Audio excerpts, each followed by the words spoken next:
Okay, so hi, it's your girl Trent, and I'm fresh off of work doing my reading summary. So, just to begin, I'm so excited to do the reading summary on this book. I'm shocked that I even enjoyed it, to be honest, because it kind of was it reminded me of the Odyssey, and it's not Shakespeare, but it's kind of like, it kind of reminded me of it, just in my opinion.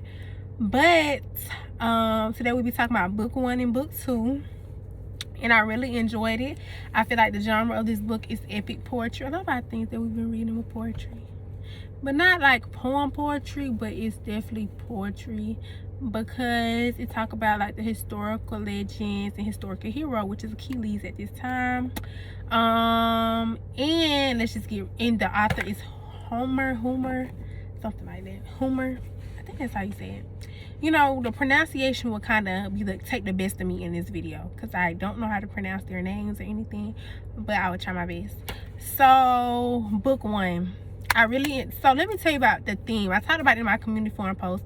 The theme for me was basically like they valued their self-respect, and I just feel like Agamemnon was trying to make an example of Achilles, but Achilles was not going for it, Like, he was just like, no, he don't care. He didn't care about authority at that moment. He was just like, certain boundaries you cross, but this boundary you're not crossing. So let me give you a little background on why I said that was the theme.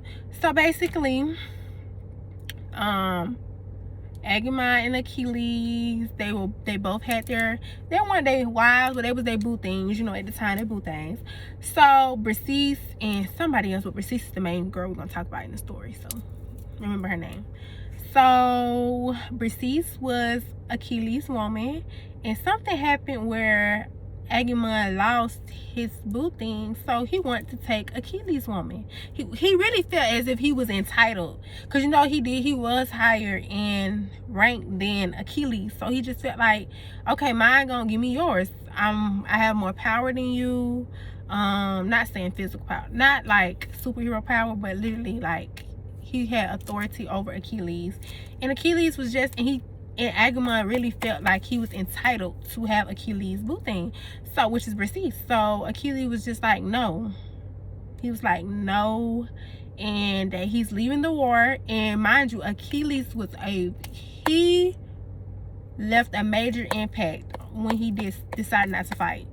Like, his impact that he left, because he was a great fighter and they really needed him. He was one of the main fighters in the war. So it's like, when he decided not to fight, that's when he cried out to his mother to have Agamemnon kill and to destroy the city and everything. So that's when Zeus, I think that's how you say it, Zeus, the guy, Zeus, Zeus. Hopefully that's how you say his name. So that's when he owed Achilles' mother a favor. So that's when Achilles prayed out to his mother about that. That's when he was like, well, you know what, he does owe him a favor, so he's going to do it. And at that time, I felt like him as a god, he was kind of heartless. He did not care about a lot of things. As I mentioned in my community forum post, it said that the only way he threatened to shut up his wife by strangling her, because she was very upset that he even did that, because she supported the Greeks. And then my thing is, you're a god, but you're not promoting peace. You're not promoting them to settle their problems, because this is over something so small. But at the same time, you could have simply told Agamemnon that what he does, just because he feels as if he's entitled, doesn't mean that he should actually have it. And power doesn't mean you take certain things from people. So I felt like Achilles was like, you know what, you trying to set an example out of me, but I'm gonna set an example out of you. And I feel like his comrades should have helped Achilles stand up for him, because they're right. They let Agamemnon have too much power, and now he's going overboard trying to take Achilles' woman, and that's not how it works. So that happened, and I just felt like they both valued their self-respect, and their pride got in the way of it all. They didn't even try to sit down and talk about it. It's like their pride got in the way of it all. So after that, they just stopped talking. And mind you, they were pretty close. They just stopped talking and everything. So, sorry, I seen the book. But to the next book, 22. I really enjoyed this one also, because if I read a book and I can picture it in my head, the author has definitely used a great amount of imagery, because a lot of books I read I cannot picture in my head, but that scene with the death scene of Hector, I could picture in my head. I could picture how he stabbed him in the neck. I could picture Hector pleading for him to bury him. I think he said in Troy or something with the Trojans or Troy. He want the Troy field or something like that. He wants to be buried there. And then I could see how he was how they were dragging him along the city. I could just see it all. Like, I could see it. I feel like Homer did his thing when he wrote that script. He was very descriptive, and I feel like that's something that some authors lack, especially in Shakespeare.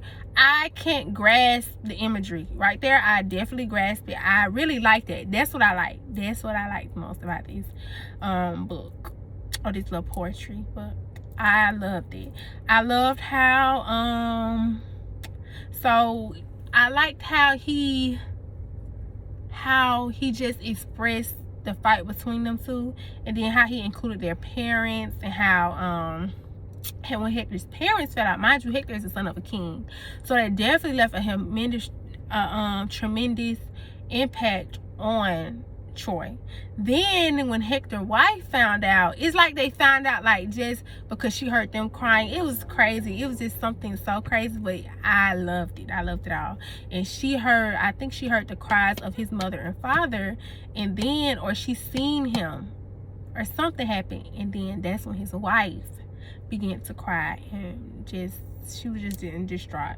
I just believe that they were all shook. And then it was crazy how Hector had on Achilles' old protective gear, but Achilles knew all the weak spots, so he instantly killed him. And I feel like it was fake, because it did mention how he weighed Hector and Achilles, and Hector was like dead weight or something like that. So it was a fake that he was gonna lose. It was already said it, but the fight, all of that just made it better. It was just good. I just loved it.